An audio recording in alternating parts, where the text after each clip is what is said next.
All right, guys, gals, and non-binary pals. My name is Reynolds, and these are my hands. Anyway, so I wanted to make a video about my hand technique because I find that a lot of players, even new players, run into pretty serious hand issues.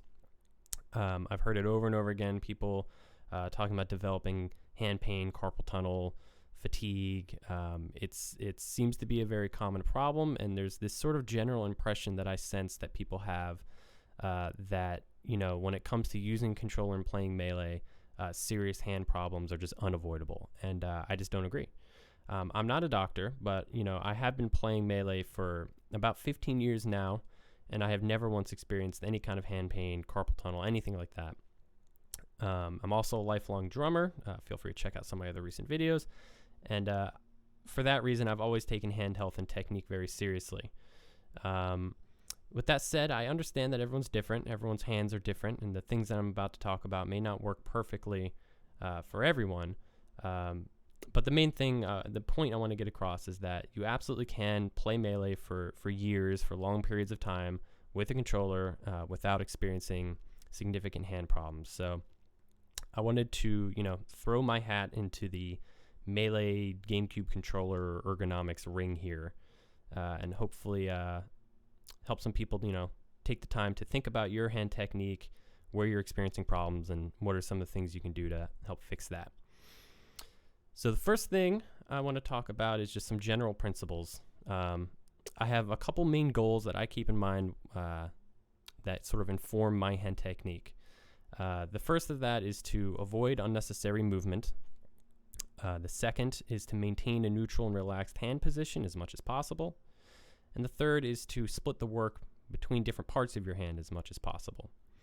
Now, with these things said, you know, I think it's important to understand that I'm not saying or advocating that every single input you make should always be perfectly ergonomically optimal. It's just not possible. Controllers are not designed with perfect human hand ergonomics in mind. There are going to be inputs you make that are not perfectly ergonomic. However, if you can get, you know, 80% of your inputs to be ergonomically sound, you're going to be fine. It's going to work great. You're not going to run into hand issues. So the main thing I talk about people need to avoid is things like large, tense, rigid motions, bent thumbs and fingers.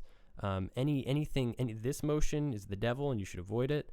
You know, death gripping your controller and just these big, tense, rigid motions. The more you can keep everything relaxed, the better. So in general, when I am pressing my buttons, my thumb is almost always laying flat. And that means, you know, when I hit the X button, I'm almost always hitting it with the knuckle of my thumb because I want to avoid having to, like, lose all this real estate by adjusting constantly to hit with different parts of my thumb. I want to keep my hands natural. I want to limit movement as much as I can. So I'm doing everything with the flat of my thumb. You know, the Y button I'll hit with the tip of my thumb. But these buttons I'm hitting with really wherever my thumb falls within the natural arc of my joint. So I'm hitting X with my knuckle, A with my knuckle, B with my knuckle. I'm using the C stick with my knuckle, or we'll get into some more technique with that. Now, with all that said, I also do not claw. I know a lot of people are big advocates of clawing, and I just don't find it to be necessary most of the time. And honestly, I'm pretty skeptical about the ergonomics of it. I find that this is a pretty tense position, even if you're doing it kind of more relaxed. It's just an awkward position to keep your finger. Now, however, with that said, if you like to claw and it's not causing you discomfort and it works for you, by all means, you should do it. Everything is there's preference in everything, and you should be doing whatever works best for you. So first thing I want to talk about is just the general controller grip. I believe that as long as you're not death gripping the controller, you're going to be fine. The thing is, the controller's pretty light. You're not going to accidentally drop it or throw it while you're doing all your crazy multi-shine doodle cancel nonsense. You're going to be okay. You don't need to be death gripping the controller. When I grip the controller, I keep my hands relaxed and I rest the weight of the controller on my middle fingers. if you use your middle fingers or one of them to split between, the Z button and the R button, you're fine to just rest it on the ring finger there. That is more than enough support than you should need for the controller. Just the resting the weight on these fingers and a light pinch between that and the rest of your fingers that are actually using the controller. My palms, I keep them kind of relaxed and out. I don't keep them in against the grips very often. There's nothing wrong with keeping your palms against the grips. I just find, so in general, I find that a lot of people don't realize when they're using unnecessary tension in their hand technique. And I find that if you allow your palms to be here, it's just going to encourage you to grip a little stronger. So I just encourage everyone to really evaluate if they are, death gripping their controller. And if you're not and your palms are against the grips and you're not death gripping, then that's fine. But for me, I prefer to keep it relaxed, kind of more neutral wrist position as well, out a little bit. Yeah. So the next thing I want to talk about is jump buttons, the great X versus Y debate. And this is probably going to be where I spend pretty much the rest of the time here, because almost all of my hand technique stems from which buttons I'm using to jump. This is the one I see people have the strongest opinions about. I see players of like all skill levels that are really trying to come down into one, the cult of the Y button or the cult of the X button. I've seen top 50 level players go on about how X is more optimal or Y is more optimal. You should only be using this or that. Maybe one weirdo saying you should be using tap jump, and that person should be ignored. I'm here to tell you that the answer to which jump button should I use is simple. You should be using all of them and for different things. When you should use each button is informed by what input is following it. So let's start with X. When do I use X? Why do I use X? Again, I'm using X with the knuckle of my thumb. I use X for almost all of my short hop inputs. I just find it easier to get a short hop this way. But mainly, I advocate using X for any input that is preceding a normal. So anything going from a jump button to A or the C stick, I advocate using X. For any motion moving from X to A, I'm placing the knuckle between the two buttons, and I just rock it between them. This allows me to sort of, if we're remembering the general principles, it's avoiding unnecessary movement, it's maintaining a natural hand position, and it's splitting the work between two parts. Well, really, it's splitting between one part, but I'm rocking it in two different ways. So I find this to be incredibly optimal because it allows you to make instant inputs going from jump to A without needing to move my thumb at all. Remembering that, the more we can avoid tension, the better. This is bad. I don't want to see that. I don't want to see it ever. So things like instant rising nairs,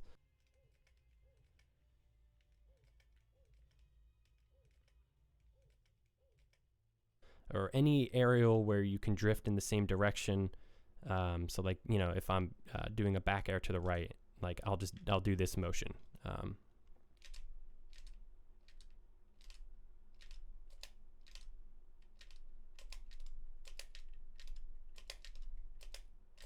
Of course, in situations where you need to drift independently of your aerial, you're going to use the C stick. And just to sort of get it, I don't know if you can see it. Yeah, it's kind of hard to pick up, but you get the idea. So yeah, for any motion from X to the C stick, I'm utilizing sort of the natural rotation of the joint of my thumb. By using the flat of my thumb instead of the tip, this motion allows me to make quick motions across, this is like the biggest distance you really have to go in Melee.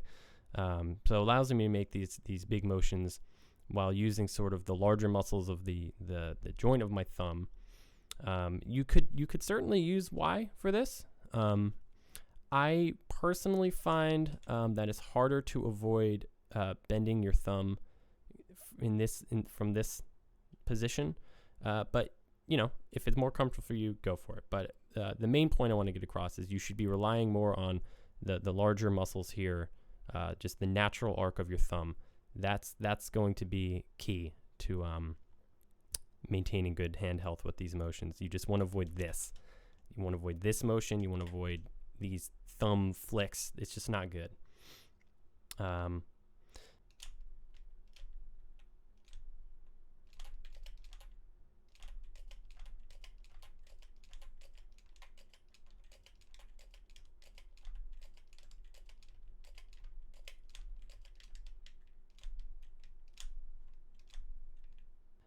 With that said, I'll also talk briefly about the Setchi method.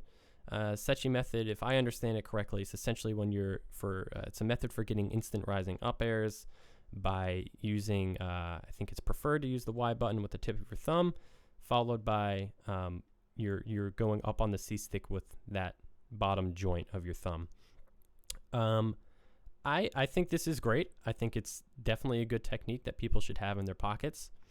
For the same reasons that most of the other things I'm going to talk about are. It splits the work between two parts of your hand, it avoids unnecessary movement, and you can do it from a pretty relaxed hand position. I personally don't use this exactly. I use sort of a modified Setchi method.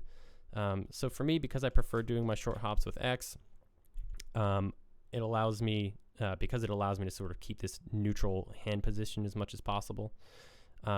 I'm going down from the X button to the C stick, and I'm hitting it with sort of the area between the knuckle and the joint here.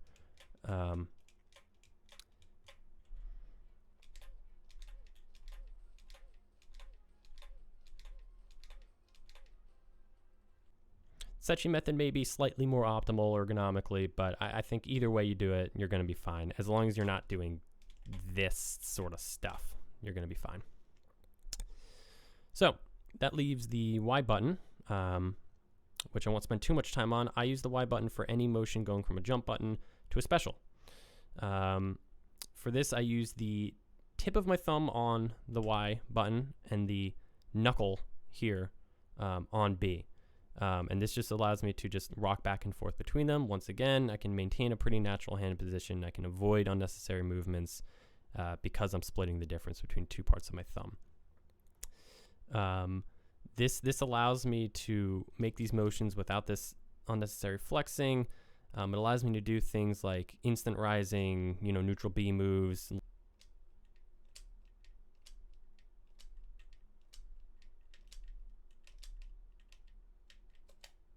ledge hop double lasers.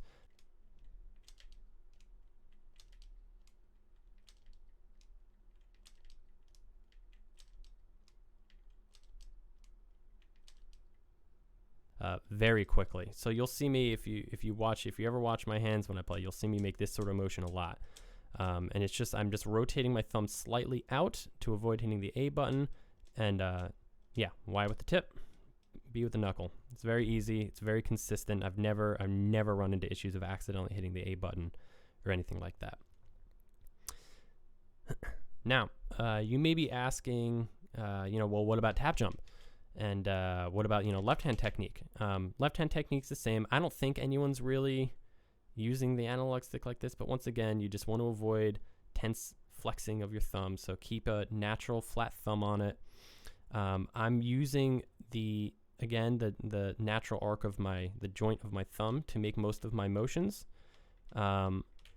And I think if you do that, you're not going to run into a lot of problems. So when I dash dance, sometimes I do kind of angle my controller a little bit to allow the natural arc of my thumb to sort of align horizontally.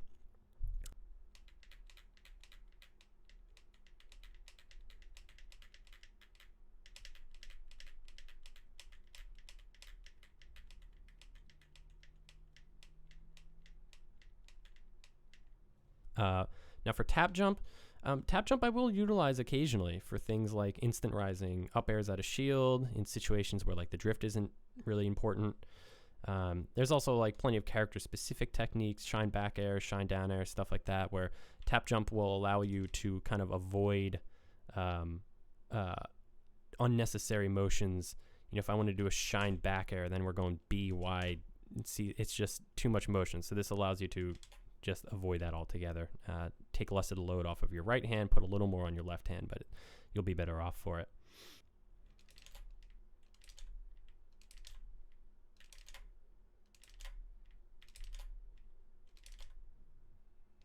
Now things like wavedashing and wavelanding, I don't think the jump button really matters here at all. I tend to prefer using the Y button for any input where it doesn't matter if I'm short hopping or not.